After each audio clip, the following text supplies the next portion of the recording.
temps de prendre un peu de café et quelques viennoiseries et causer avec vos amis. Donc, les problèmes administratifs, techniques étant réglés, nous saluons les camarades qui sont à côté de moi et qui sont Olivier Matteux, secrétaire général de l'UD des Bouches-du-Rhône.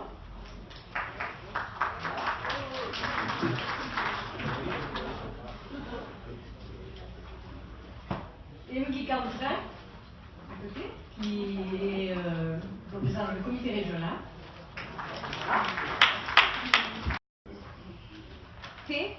T donc est membre de l'équipe du site de l'UCR et donc elle va filmer, enregistrer toute la journée et il faut que vous sachiez que tous les débats, toutes nos discussions sont actuellement en direct sur le site de l'UCR et y compris sera sur la page de Facebook de l'UCR. Donc vous pourrez y retourner. Hein. Donc le site c'est ucr.cgt.fr. Donc voilà. Et puis moi-même, donc Catiko,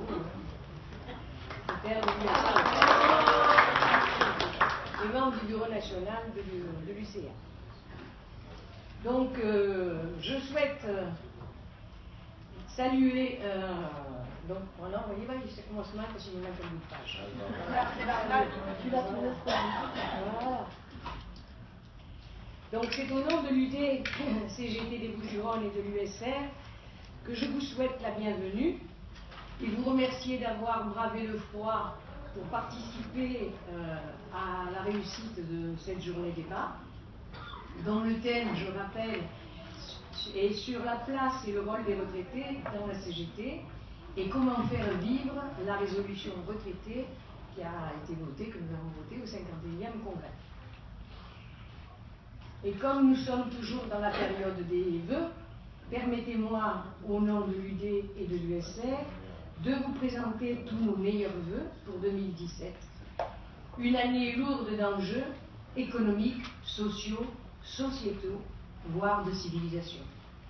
Alors, collectivement, souhaitons-nous bonheur et santé, mais ambition, combativité, fraternité, solidarité et succès revendicatif. Imposons dans cette période de débats électoraux, imposons nos exigences sociales.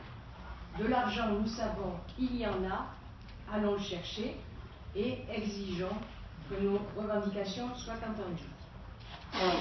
Avant de rentrer dans le vif du sujet, donc je vous ai présenté les camarades de la table, mais je voulais saluer également la présence des camarades des Hautes-Alpes, des Alpes-Maritimes, je ne sais pas s'ils sont arrivés, j'ai pas vu. Ah si, voilà, ils sont là. Ah voilà, je l'avais pas vu, d'accord. Les camarades du Gard, voilà. Les camarades du Vaucluse, voilà. Et les camarades des Bouches-du-Rhône. Ils sont tous à disposition. Et le bar qui arrive. Cathy, il y a le bar qui arrive. Et le bar qui arrive. Voilà. Dans le micro, Cathy. Et le bar qui arrive. Voilà. Donc, dans la salle également, des actifs. Et puis, nous avons aussi Ada, qui est venue participer, qui est une active, bien sûr, qui est venue participer à nos travaux, parce qu'elle est licenciée de son EHPAD, du groupe Modomus Vie, et elle est venue porter témoignage de ce qu'elle a vécu, parce qu'elle a osé ouvrir sa bouche, dire, enfin tout au moins, argumenter que ses conditions de travail ne lui permettaient pas de travailler correctement, mais surtout pour défendre un niveau professionnel auprès de ses résidents. Et donc, pour éviter également de tomber dans une maltraitance institutionnelle. Donc voilà, on l'accueille et on lui laissera un petit bout de parole pour raconter ses difficultés. Alors, pour ceux qui... je pourrais pouvais pas présenter des actifs dans les autres départements, parce que je ne les connais pas, mais quand ils interviendront, ils pourront le préciser. Donc, sans plus tarder, je cède la parole à Jocelyne qui va introduire le débat. Merci Cathy, bonjour à toutes et à tous. Permettez-moi également, comme l'a fait Cathy, au nom du CER, dans mon nom personnel, de vous présenter mes vœux de réussite sociale pour ce qui concerne nos vœux, on va dire, communs, et puis également les vœux de chacun, pour chacun et chacune, des vœux un peu plus personnels, réalisation dans nos projets, réalisation aussi de vie avec notre famille, nos proches, etc. Donc, comme l'a dit Cathy, cette introduction est une introduction commune qui a été donc décidée par le bureau de l'UCR et qui est maintenant, là je crois qu'on doit peut-être arriver à 4-5 forums qui se sont tenus. Donc, en choisissant de débattre de la place et le rôle des retraités dans la CGT, dans les 9 initiatives pour préparer le congrès, la direction de l'UCR a pour ambition, comme l'a rappelé Cathy, de répondre aux interrogations, voire même de les susciter, et de faire vivre la résolution accompagnant la modification des statuts confédéraux adoptés au 51e congrès. Nous ne pouvons tenir un congrès de l'UCR sans apporter notre réflexion à cette résolution, pour laquelle nous avons tous travaillé. Mais comment aborder ces sujets sans aborder l'utilité du syndicalisme spécifique retraité, sa place, son rôle, ses moyens et son évolution dans la Confédération? Il est clair pour l'UCR que les retraités ne peuvent à eux seuls décider de cette question, car les actifs sont aussi concernés par le sujet. La réflexion ne peut se limiter autour des seules idées un syndiqué, une voix, ou encore du lien entre taux de cotisation et nombre de voix. Il s'agit en réalité de vérifier la pertinence de notre syndicalisme spécifique, son histoire, son évolution, son apport et sa cohérence avec la démarche confédérale. Nous avons, au cours de ces dernières années, construit un concept solide d'une société pour tous les âges. Nous sommes en train d'affiner notre réflexion sur les territoires et d'examiner sa mise en pratique pour un travail ensemble dans la proximité. Ce que nous devons débattre tourne donc autour de cette idée forte que nous avons fait naître quant au caractère inédit de la place et du rôle qu'occupent aujourd'hui et qu'occuperont encore plus demain les retraités dans la société. Compte tenu de leur nombre relatif et de leur vitalité nouvelle et des enjeux économiques et sociaux liés à cette évolution. Comment imaginer un syndicalisme immobile dans une société en forte transformation? Soyons ambitieux. Dotons-nous d'outils adaptés et de modes de vie rénovés pour construire cette société pour tous les âges que nous revendiquons.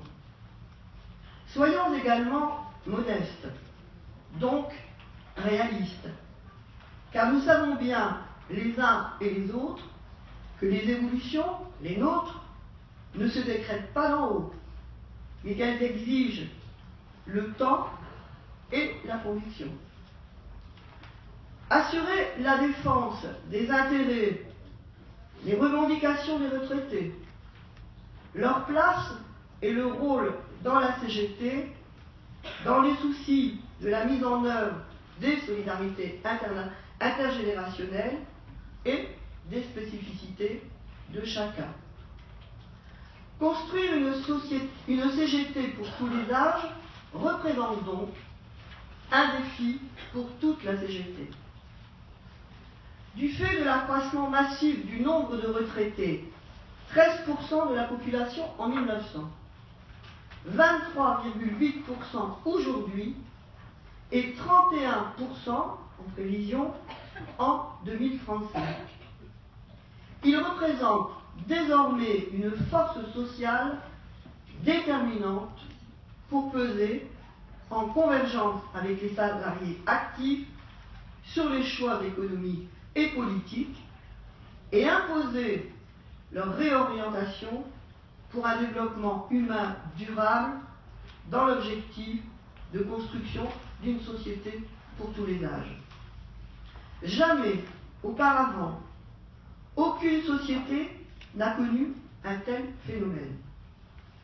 Il pose des questions nouvelles au syndicalisme sur la mise en œuvre du vivre ensemble. Une organisation telle que la nôtre ne peut l'ignorer. L'engagement des retraités évolue.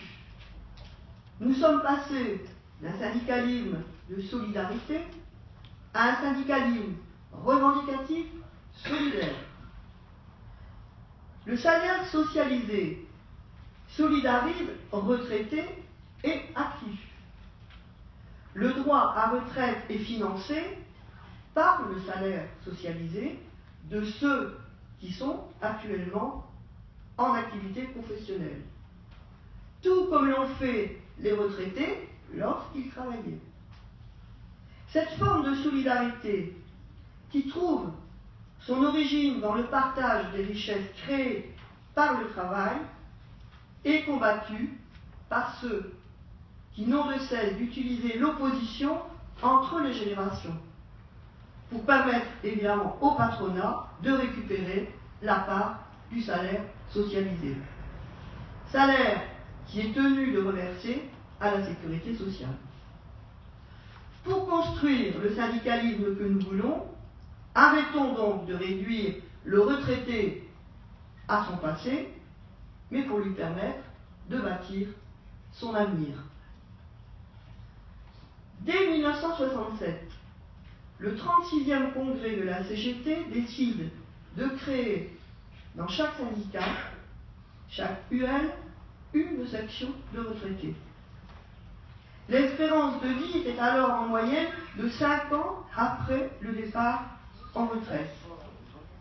Il est aujourd'hui, et oui, absolument, tout à fait, il est aujourd'hui de 25 ans pour les femmes et 19 ans pour les hommes.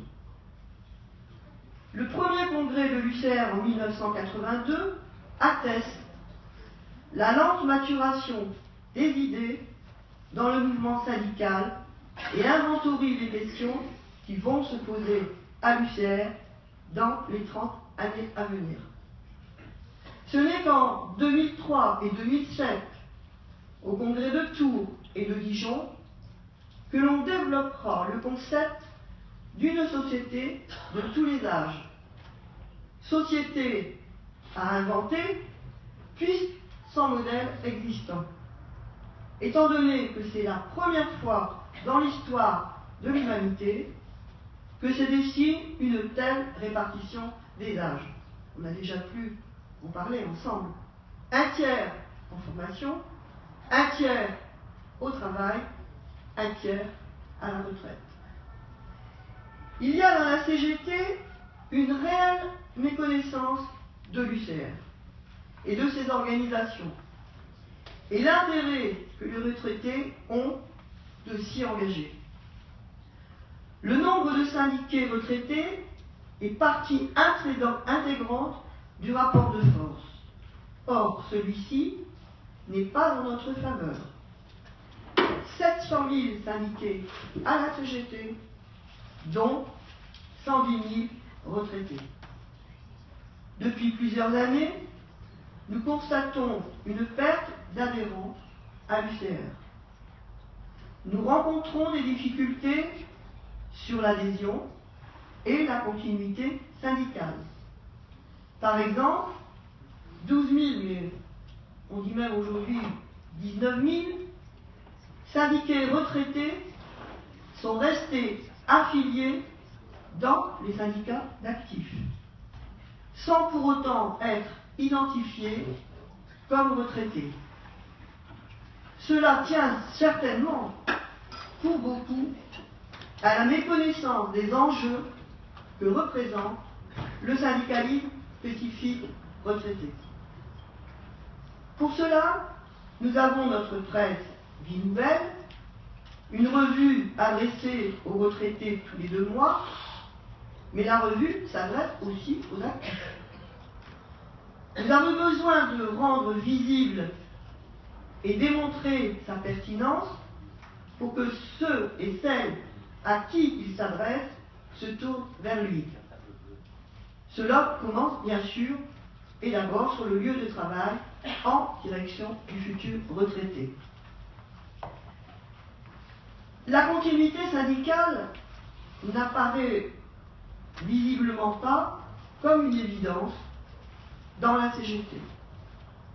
Il reste beaucoup de travail à accomplir pour permettre en avant les raisons pour lesquelles il faut rester syndiqué à la retraite. Car après tout, pourquoi rester syndiqué à la retraite si on n'a pas la conviction que c'est utile? Aujourd'hui, 3 syndiqués CGT sur 10 restent syndiqués. La question donc de la continuité syndicale doit être prise en charge par les syndicats d'actifs en lien avec les retraités. Et des dispositions d'organisation et de suivi doivent être mises en place. Reste la question du renforcement. Celui-ci passe par le développement de l'activité spécifique dans la proximité sur les territoires. Les lieux de vie des retraités sont ce que sont les entreprises aux salariés, leur terrain revendicatif. La sociabilité du ou de la retraité se développe essentiellement dans son quartier, son village. Les lieux de vie doivent donc devenir des lieux où se construisent, s'élaborent les revendications territoriales spécifiques aux retraités, comme elles le sont pour les salariés dans l'entreprise. Il faut pour cela organiser, simplifier l'accueil de nos nouveaux adhérents en expérimentant, pourquoi pas, des organisations de retraités de proximité en lien avec l'interprofessionnel, sans remettre en cause, évidemment, les structures professionnelles. Les retraités veulent construire l'avenir aux côtés des générations nouvelles. Le passage à la retraite est un moment qui se prépare et se réfléchit. Le syndicalisme retraité s'adresse-t-il à des individus anciens salariés ou nouveaux retraités? Construire une CGT pour tous les âges est un défi à relever ensemble, actifs et retraités, dans toute l'organisation.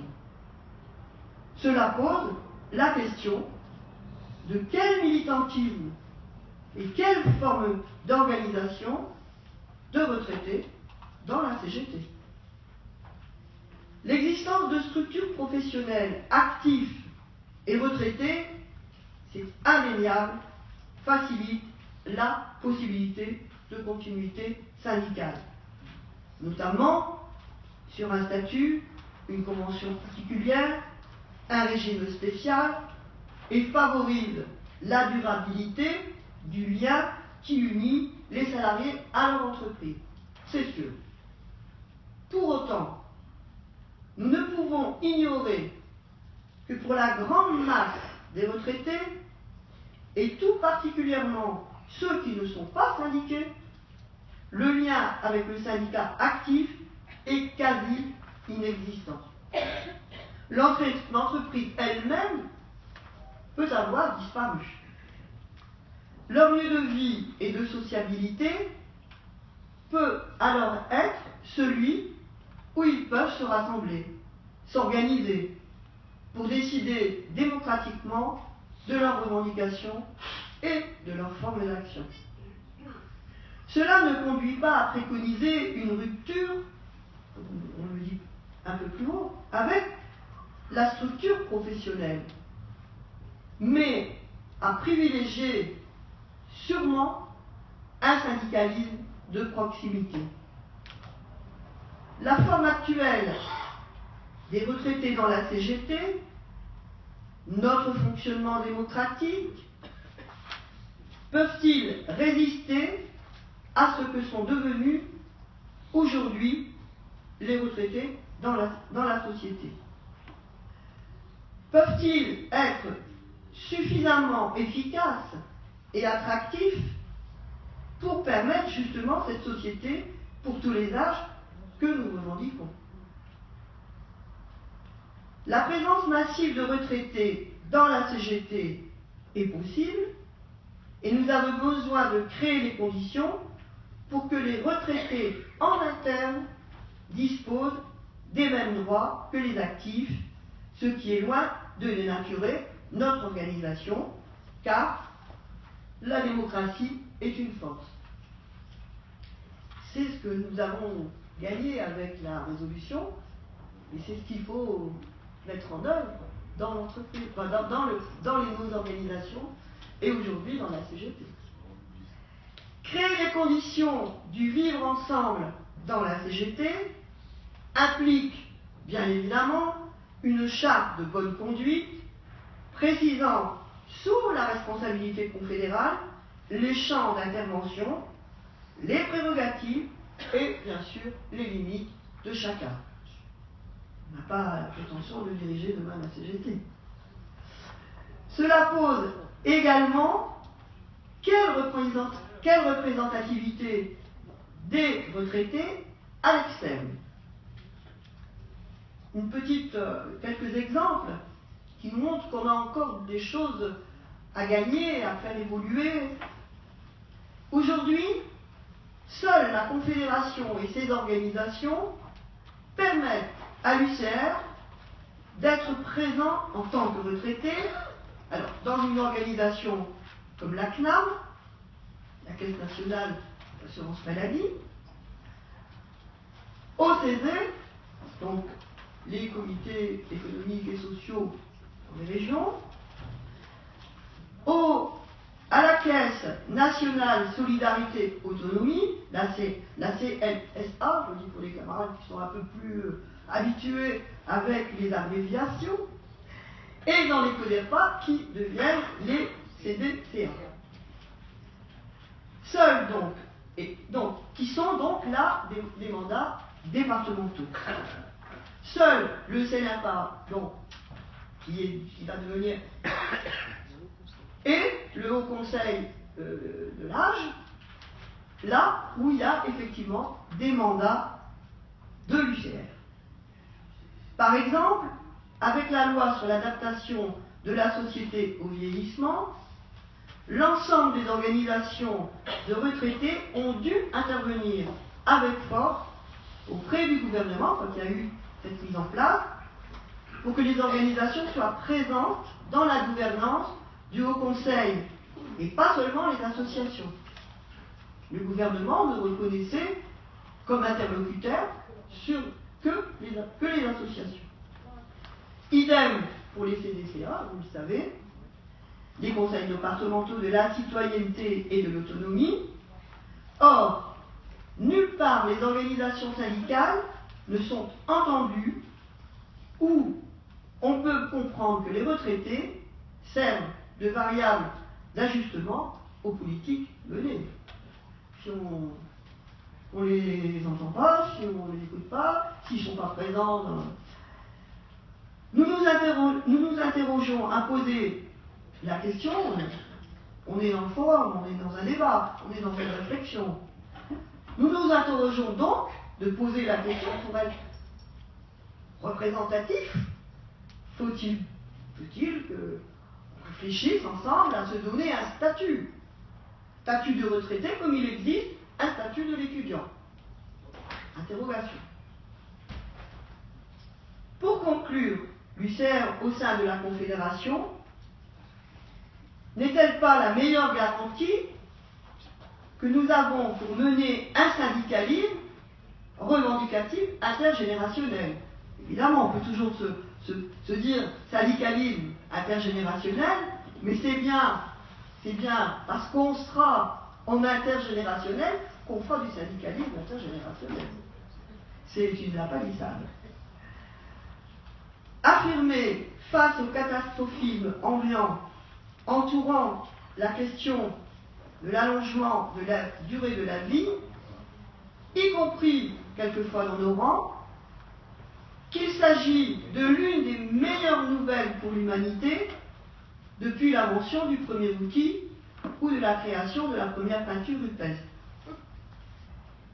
Établir que la révolution démographique dont nous sommes les premières générations à prendre conscience pose des questions nouvelles quant à la mise en œuvre du vivre ensemble et oblige à rompre avec l'habitude ancienne de considérer la retraite comme l'antichambre de la mort qui conduisait l'organisation syndicale. Quand on vivait 5 ans après l'âge de la retraite, c'était effectivement l'antichambre de la mort.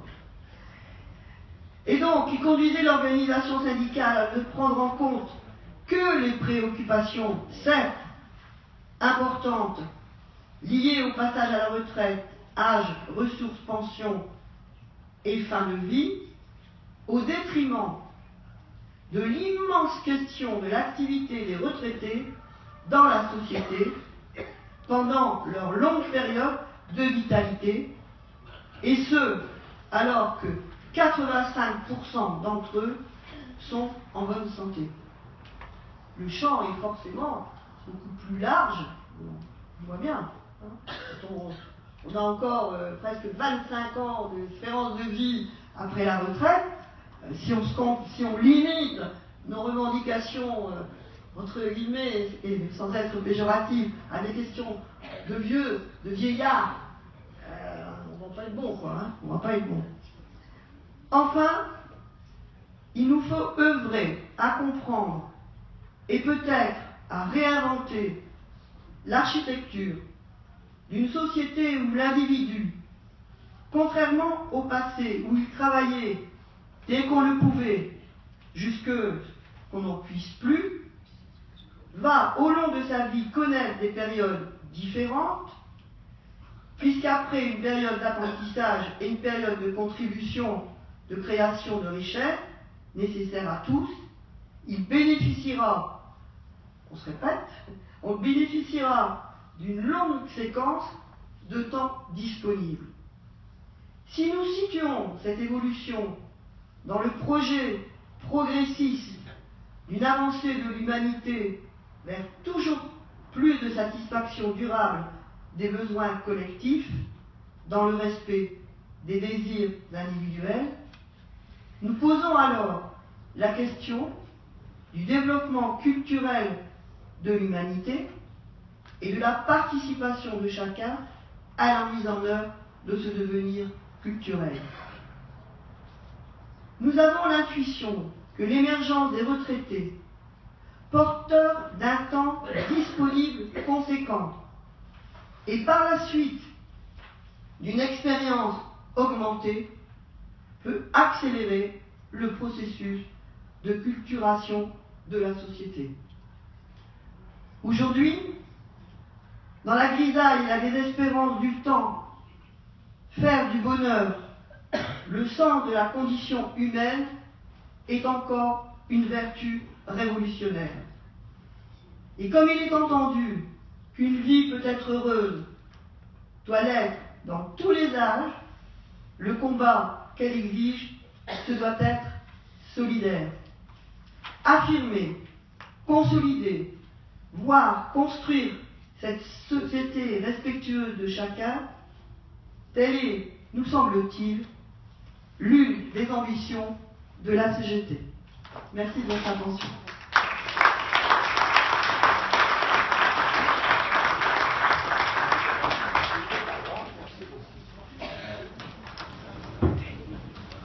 On remercie donc Jocelyne de cette introduction qui me semble être très approfondie, qui nous donne des perspectives de débat, comment construire cette société de tous les âges, comment être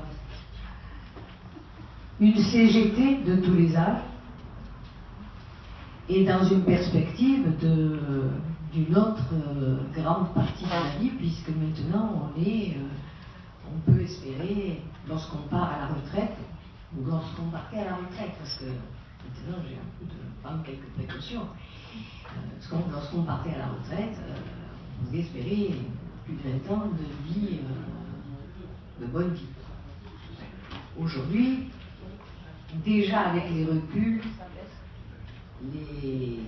la vie, l'espérance de vie, ou les conditions de vie sont beaucoup moins alléchantes que ce que nous avions gagné, parce qu'on ne nous l'avait pas donné. Voilà. Donc, je ne vais pas faire plus long. Vous avez donc le loisir d'intervenir comme vous voulez, comme vous le sentez, mais avec un peu de respect du temps de parole. Hein, voilà. À vous, la parole.